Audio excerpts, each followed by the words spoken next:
During times of uncertainty, it's comforting to know we have a healthcare system in our community that's been committed to supporting us for well over a century. In this current time, we are standing together, and our bond is stronger than ever. KDMC, caring for our community like no one else can.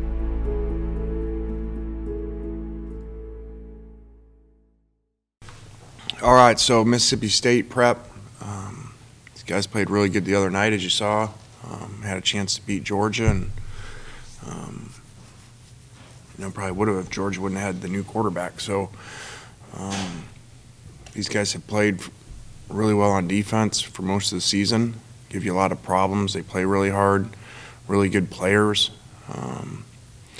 They got back on track offensively, versus really good Georgia defense. So, we're going to have our hands full.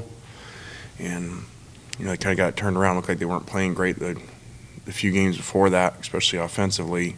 And they got it turned around and, beat some drop 8, which I think had been, their issues lately. So, and even without all that, it wouldn't have mattered because rivalry games, you never know what's going to happen. John Sokoloff, starts off. How's it going, Lane? Good.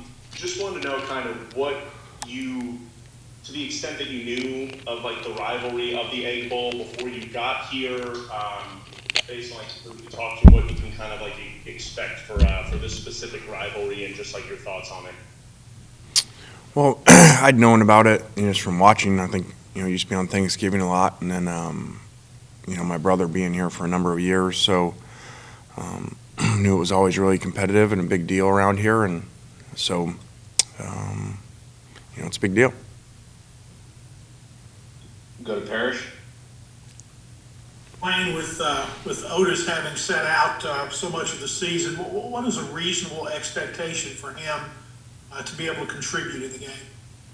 Well, I think a lot. Even though he's set out, he still practices all the time. He's in great shape. He's a great practice player.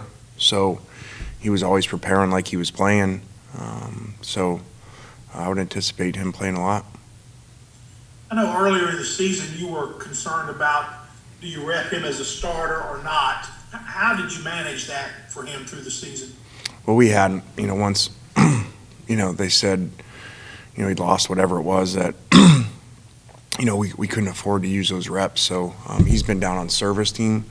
He actually started this week playing receiver on service to help us over there because we were down numbers, until we found out.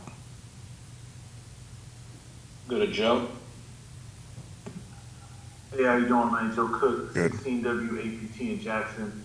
I just wanted to get, what do you think the time off that you've had helps in this situation going into a rivalry game, especially for you coming in, in your first year, or does it not help you because you guys have been playing so well as of late? No, I would rather not have it, when you're in rhythm and playing well and, won a couple games in a row. So it is what it is. Hopefully we used it to get better at some things and, blessing with Otis, being able to play, had we played, he wouldn't have been able to play, so that was good. Go to John Zenner. Yeah, Lane, I know you've probably been asked this before, but what makes Elijah so good to put up those kind of numbers the last 2 seasons, not just now? Well, he's a great player, first off, but, he prepares really well, very smart player, so, a lot of players wouldn't be able to line up outside, inside, and in the backfield all in the first series of the game. So, he's a true professional. Did you see, I know you weren't there, but did you see the way last year's game ended, and did you address that to him? Try not to not keep that on his mind, but get any advice for him? No, I think that was a long time ago. I talked to him when I first got here about that, and learning and moving forward. So I don't think there was any need to. That was a long time ago, a lot of catches ago. Go to Nick. Lane, I know State's been having some numbers issues the last couple of weeks. Have there been any conversations about their status, or is everything good to go from what you've heard? We have not heard anything. So fortunately, our guys did a good job. You know, over the weekend, even though he didn't play, we kept him around, and yesterday we were 100%, so hopefully we keep that up. How do you plan on handling the holiday with that sort of stuff? Well, we don't really, you know, we're a morning format practice, so we don't change our schedule. You know, when you're in the afternoon, a lot of times you got to move it up. So we just go like normal, and so, you know, they'll stay here, except for, you know, kids that could get, you know, that are really close, because, you know, we got Thursday to work, and then they're back here Friday morning. Nate, go ahead. With State, they played probably the best game they played for 2 months this past week with those 40-some players. What they do differently, especially offensively, to kind of get rolling against a good defense?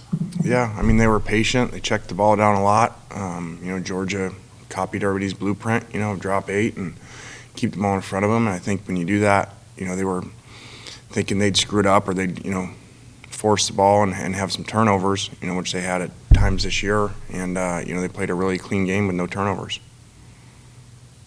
We'll go to Neil. Hey, Lane, I know you focused on Mississippi State this week. I was just curious if you had heard anything or been told anything about when the Texas A&M game would be made up, or if games would get shuffled after this week. Yeah, I've not heard anything. You know, we're just focused on this one, and who's ever next will be next after that. We'll go back to Parrish. Lane, in your conversations with Elijah when you got here, did you have to convince him to stay? Was he considering leaving the program based on how last season finished for him?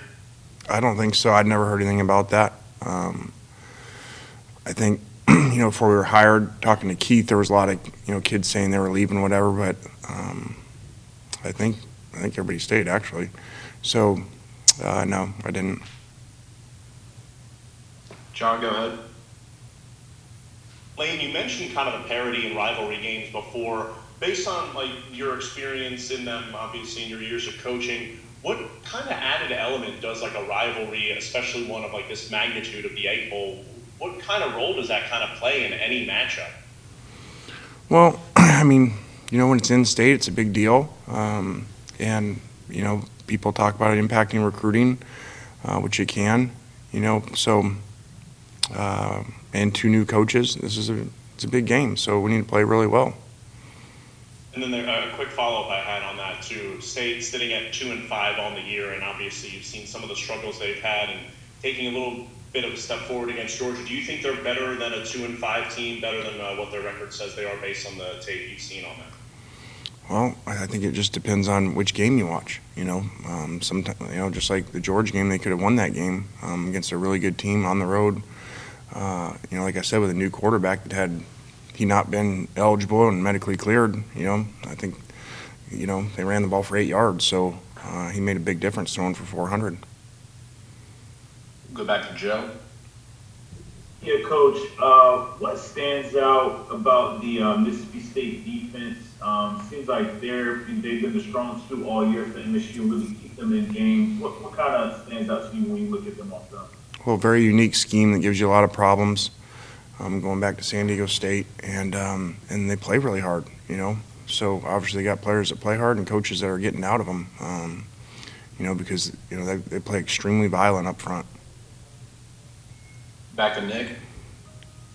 Kind of the novelty this year of playing this game on a Saturday instead of the usual Thursday. Do you like the idea of going back to Thursday in the future, or do you kind of dislike the short week for a game like this? I don't know. I think it's the same for both teams, so I probably really don't have an opinion. I would guess, you know, Thursday gets more recruits watching you because, you know, less games, so I don't know. Go ahead, Nate. But just kind of a game that in the past has gotten a little heated at times. Have you talked to Coach Leach about anything like that, or since you guys have taken the job, or recently?